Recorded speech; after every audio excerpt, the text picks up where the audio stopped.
कहते हैं कि हर कुत्ते का दिन आता है, पण तू तू कुतरा नव्हे, तू एक नंबरचा गाढव आहे, गाढव. और वो भी ऐसे वैसे गधे नहीं, एक पढ़े लिखे डिग्री होल्डर गधे. मुझे तो शर्म आती है.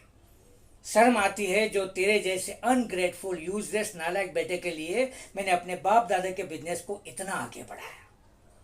तुझे क्या लगता है उसे इस मुकाम पर इसलिए पहुंचाया कि वो बिजनेस तेरे हाथ में पड़े और मिट्टी में मिल जाए? और ये देखो, बेशर्मों की तरह मेरी आंखों में आंखें डाल के मुझे देख रहा है. देखो योग, मेरी एक बात ध्यान से सुनो. तेरे ये जो तेवर है ना, ये तेवर उस दिन कुछ काम नहीं आएंगे जब तेरे हिस्से का सब कुछ किसी ऐसे इंसान के हाथ में चला जाएगा जो उसके लायक हो. समझे?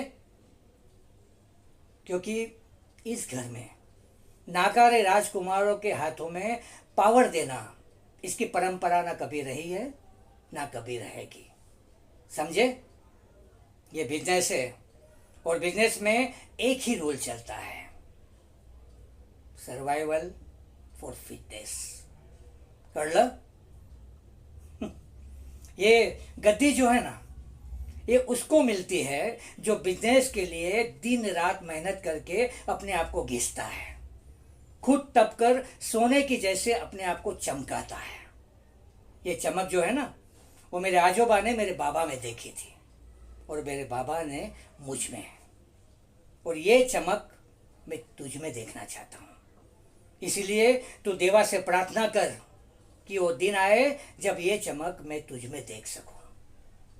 और याद रखना, जब तक ये नहीं हो जाता इस घर में आने की कोई ज़रूरत नहीं है.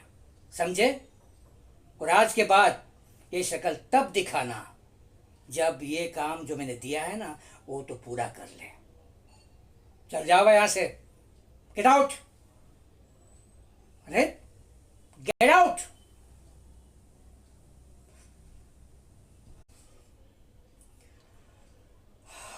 खरंच खरंच एक बाप होना खूब अवगढ़ है. अपने बेटे को उसकी जिम्मेदारी बताने के लिए, उसको दुनियादारी सिखाने के लिए एक बाप को अपने दिल पर कितने पत्थर रखने पड़ते हैं, कितना सख्त होना पड़ता है. यहाँ मुझे देखो, मैं अपने बेटे की भलाई के लिए सख्त हो रहा हूँ और वो है कि मुझे अपना दुश्मन मानता है, बहुत नफरत करता है मुझसे. अरे यहाँ तक कि मेरी शक्ल तक देखना नहीं चाहता. अब उसे समझाऊं तो कैसे समझाऊं? हे देवा, तो दिवस कधी येणार तो दिवस जब मेरा बेटा मुझसे गले लगाकर कहेगा कि बाबा, बाबा, I don't hate you, I love you बाबा, आई लव यू. और तब मैं अपने बेटे से कहूँगा कि बेटा, तू नहीं जानता मुझे तेरी कितनी टेंशन रहती है, कितनी परवाह है मुझे.